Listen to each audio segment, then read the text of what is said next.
Shri Venkateswara gold తాకట్టులో ఉన్న మీ బంగారాన్ని విడిపించి కొనబడును.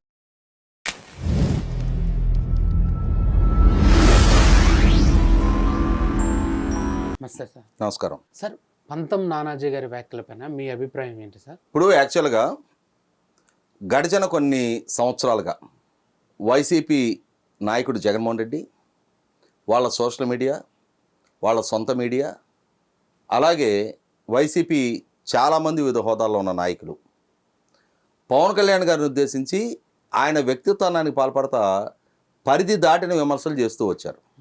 పవన్ కళ్యాణ్ గారిని లక్ష్యంగా చేసుకొని 2018లో తన పాదయాత్ర సందర్భంగా జగన్మోహన్ రెడ్డి స్వయంగా ప్రతి 4 సంవత్సరాలకి ఒకసారి కార్లు మార్చినట్టుగా పెళ్ళాలని మారుస్తాడు, ఇటువంటి వాడు రాజకీయాల్లోకి ఉంటే సమాజంలో నాయకుడిగా చలామణి అయితే మన బిడ్డలకు మనం ఏ విధమైన సందేశం ఇస్తున్నాం అని చెప్పని ఒక క్యారెక్టర్ లేని వ్యక్తిగా పవన్ కళ్యాణ్ గారిని చిత్రీకరించే ప్రయత్నం చేశాడు. ఆ ఎన్నికలలో అది తాత్కాలికంగా అతనికి ప్రయోజనంగా కూడా ఉపయోగపడింది, ప్రయోజనం కల్పించింది ఆ విధమైన ప్రచారం. తర్వాత తను రాష్ట్ర ముఖ్యమంత్రి హోదాలో పదే ప్రభుత్వ అధికారిక కార్యక్రమాల సందర్భంగా జరిగిన బహిరంగ సభల్లో కూడా బహిరంగ సభా వేదికల నుంచి ఆఖరికి స్కూల్ పిల్లలకి విద్యా కానుకల పంపిణీ సందర్భంగా, అంటే స్కూల్ కిట్లు, అంటే బుక్స్, బ్యాగులు, బెల్టు, షూస్ లాంటి కిట్లు పంపిణీ సందర్భంగా కూడా అతను పదే పవన్ కళ్యాణ్ గారి వ్యక్తిత్వాన్ని పాల్పడ్డ తీరు చూసాం మనం.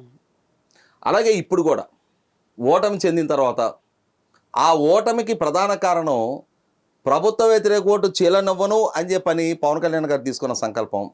ఆ సంకల్పానికి అనుగుణంగా తెలుగుదేశం, జనసేన, భారతీయ జనతా పార్టీలు కలిపి కూటమిగా పోటీ చేయటం. అలా పోటీ చేసిన క్రమంలో ఎన్నికలకు ముందు ఆ పోటీని ప్రజలలో కొంత పలసం చేయాలని చెప్పిన వైసీపీ ద్వారా ఎన్ని ప్రయత్నాలు చేసినా కూడా ప్రజలు దాన్ని పరిగణలోకి తీసుకోకపోవటం, తెలుగుదేశం జనసేన మధ్య ప్రాపర్గా ఓట్ ట్రాన్స్ఫర్ జరగదు అనుకున్న దగ్గర నుంచి ప్రాపర్గా ఓట్ ట్రాన్స్ఫర్ జరగటం, రాష్ట్ర వ్యాప్తంగా వైనాట్ 175 అనుకున్న జగన్మోహన్ రెడ్డికి why not Kuppam, why not Pithapuram, why not Mangalagiri అనుకున్న జగన్మోహన్ రెడ్డికి చివరికి 11 స్థానాలే దక్కటం, ప్రధాన ప్రతిపక్ష హోదా కూడా దక్కకపోవటం. ఈ నేపథ్యంలో ఎలా అయినా సరే మళ్ళీ 2029కి తాను ఎన్నికల్లో నెగ్గాలి అనంటే ఈ కూటమిని విచ్ఛిన్నం చేయాలి. కూటమిని విచ్ఛిన్నం చేయాలి అనంటే కూటమి పార్టీల మధ్య భేదాభిప్రాయాలు తీసుకురావాలి. భేదాభిప్రాయాలు తీసుకురావడం కోసం వాళ్ళు ప్రభుత్వ లోపాలను ఎత్తి చూపచ్చు, ప్రభుత్వంలో ఏదైనా తప్పులు జరుగుతుంటే ప్రస్తావించవచ్చు, ప్రశ్నించవచ్చు, అసెంబ్లీకి వచ్చి ప్రభుత్వాన్ని నిలదీయవచ్చు, ప్రభుత్వ పాలసీస్లో ఏదైనా లోపాలుంటే విమర్శించే హక్కు, అధికారం, స్వేచ్ఛ వాళ్ళకు ఉంది. అవేమీ కాకుండా వాళ్ళకు ఒక సోషల్ మీడియా ఉంది. మేము సోషల్ ఇంజనీరింగ్ చేస్తున్నాం అనే నెపంతో వైసీపీ పార్టీ మళ్ళీ 2029లో నెగ్గటం కోసం అని చెప్పని, నెగ్గటానికి భూమికి సిద్ధం చేస్తున్నాము అని చెప్పని పవన్ కళ్యాణ్ గారిని పదే ఆయన సామాజిక వర్గం పేరిట ప్రస్తావించడం, ఆయన సామాజిక వర్గీయుల చేత విమర్శలు చేయించడం, ఆయనకి లేని దురుద్దేశాలు ఆపాదించడం, ఓ గుడివాడ అమర్నాథ్, ఓ పేరు నాని, ఓ అంబటి రాంబాబు వంటి వాళ్ళ చేత పదే పవన్ కళ్యాణ్ గారిని లక్ష్యంగా చేసుకొని విమర్శలు ఎక్కువ పెడుతున్న తీరు. ఇదే క్రమంలో పదే పార్టీ అధినేతగా ఉన్న జగన్మోహన్ రెడ్డి స్వయంగా పవన్ కళ్యాణ్ గారి వ్యక్తిగత జీవితం, వైవాహిక జీవితాల గురించి బహిరంగ సభా వేదికల మీద నుంచి కూడా ప్రశ్నించిన తీరు, ఇవన్నీ చూసిన తర్వాత పడి ఉండి విసిగి వేసారిన తర్వాత ఇక వీళ్లలో మార్పు రాదు అనుకున్న తర్వాత జనసేన నాయకుల నుంచి మొట్టమొదటిగా కొంత కఠినమైన స్పందన వ్యక్తం అవుతూ ఉంది. కాబట్టి పదే పవన్ కళ్యాణ్ గారిని లక్ష్యం చేసుకొని వ్యక్తిత్వానికి పాల్పడుతున్న వైసీపీ పార్టీని, జగన్మోహన్ రెడ్డిని ఉద్దేశించి పంతం నానాజీ గారు, ఎందుకంటే ఇక్కడ పంతం నానాజీ గారు 70,000కు పైగా మెజార్టీతో మొన్నటి ఎన్నికల్లో నెగ్గారు. అక్కడ పోలైన ఓట్లు ఆయనకి దక్కిన మెజార్టీతో కంపేర్ చేస్తే పులివెందులలో జగన్మోహన్ రెడ్డికి దక్కిన మెజార్టీయే తక్కువ. ఇక్కడ గమనించుకోవాల్సింది ఒకటి ఉంది. ఇవాళ చంద్రబాబు నాయుడు గారు ఉన్నారు. ఆయన గడిచిన 8 సార్లుగా కుప్పం నియోజకవర్గం నుంచి నెగ్గుతూ ఉన్నారు. బాలకృష్ణ గారు ఉన్నారు. గడిచిన 3 సార్లుగా బాలకృష్ణ గారు, హరికృష్ణ గారు, ఎన్టీ రామారావు గారు, వీళ్ళందరూ కూడా హిందూపూర్ నుంచి నెగ్గుతూ ఉన్నారు.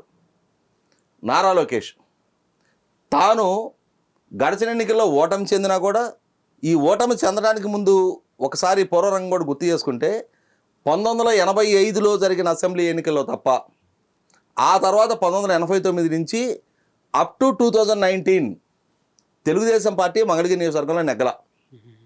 మళ్ళీ 1985 ఎన్నిక తర్వాత 2024 ఎన్నికల్లోనే మంగళగిరి నియోజకవర్గంలో తెలుగుదేశం పార్టీ నెగ్గింది.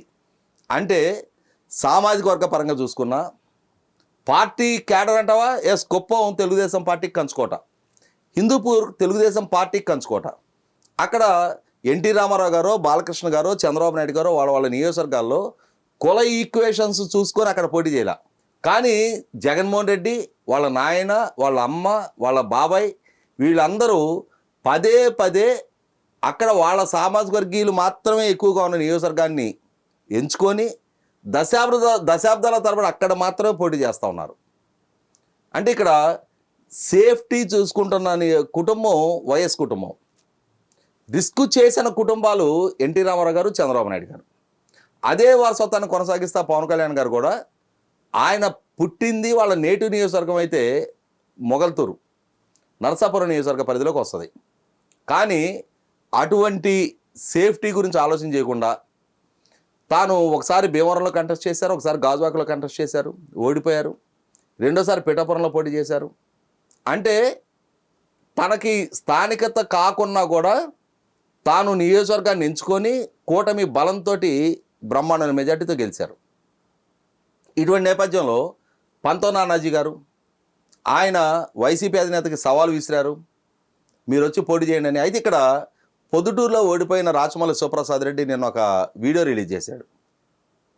నువ్వు ఇంకొకసారి కనుక జగన్మోహన్ రెడ్డిని వాడు వీడు అని అంటే, మరి జగన్మోహన్ రెడ్డికి ఆయన తల మీద 2 కొమ్ములు కాళ్ళకి గిట్టలు ఉన్నాయా? పదే పదే పవన్ కళ్యాణ్ గారు ఉద్దేశించి ప్యాకేజ్ ఇస్తారు, మ్యారేజ్ ఇస్తారు అంటానికి మీ పార్టీ మీ సోషల్ మీడియాకి ఏమన్నా ఎడిషనల్ ప్రివిలేజెస్ ఉన్నాయా పదే పదే పవన్ కళ్యాణ్ గారిని లక్ష్యంగా చేసుకోవడానికి?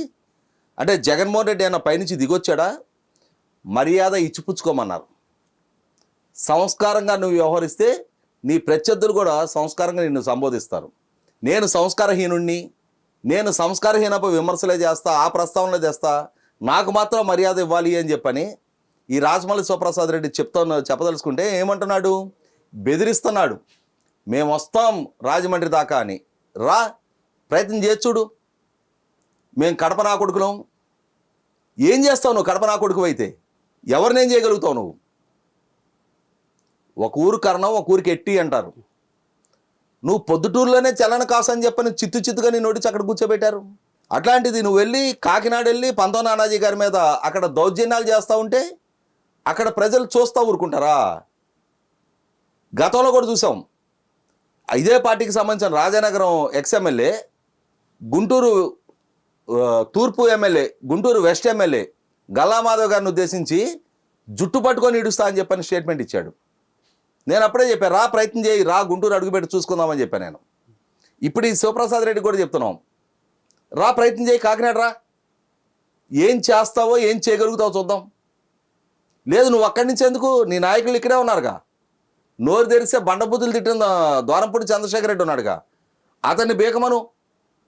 అంటే ఈ విధంగా వ్యాఖ్యలు చేయడం ద్వారా వీళ్ళ అహంకారాన్ని, మేము ఏమైనా చేయగలుగుతామనే వీళ్ళ నేర స్వభావాన్ని, అదే సందర్భంలో మేము భౌతిక దాడులు చేస్తామనే వీళ్ళ బెదిరింపు ధోరణి వైసీపీ ఆల్రెడీ వాళ్ళు ఏం చెప్తున్నారు, 2029 ఎన్నికల్లో మ్యాజిక్ ఫిగర్ దాటగానే రాష్ట్ర వ్యాప్తంగా ఉన్న తెలుగుదేశం శ్రేణులని గంగమ్మ జాతరలో పొట్టేళ్ల తలను నరికినట్టు రపారపా నరుకుతామంటున్నారు కదా. అంటే అదే వైఖరిని కొనసాగిస్తా ఈ రాజమల్లి శివప్రసాద్ రెడ్డి కూడా ఇదే విధమైన బెదిరింపులు దిగుతూ ఉన్నాడు. ఖచ్చితంగా ఈ రాజమల్లి శివప్రసాద్ రెడ్డిని, ఈ జగన్మోహన్ రెడ్డిని రాష్ట్రం నిశ్చితంగా గమనిస్తూ ఉంది. ఈ ఫ్యాక్షన్ ధోరణులు, ఈ రౌడీ ఎలిమెంట్స్, ఈ శాంతి భద్రతలకు విఘాతం కలిగించే ఈ బెదిరింపుల్ని పరిగణలోకి తీసుకోవడానికి సమాజం సిద్ధంగా లేరు. సమాజం మీ పట్ల ఒక క్లారిటీతోటే నీలాంటి వాళ్ళందరినీ చిత్తుగా ఓడించింది. అదే సందర్భంలో రాష్ట్ర వ్యాప్తంగా మీకున్న 151ని 11 స్థానాలకు పరిమితం చేసింది. కాబట్టి నువ్వేదో బెదిరిస్తే నీ బెదిరింపులకి, ఉడతవుపులకి చింతకాయలు రాలో మిస్టర్ శివప్రసాద్ రెడ్డి, ఆలోచించుకో.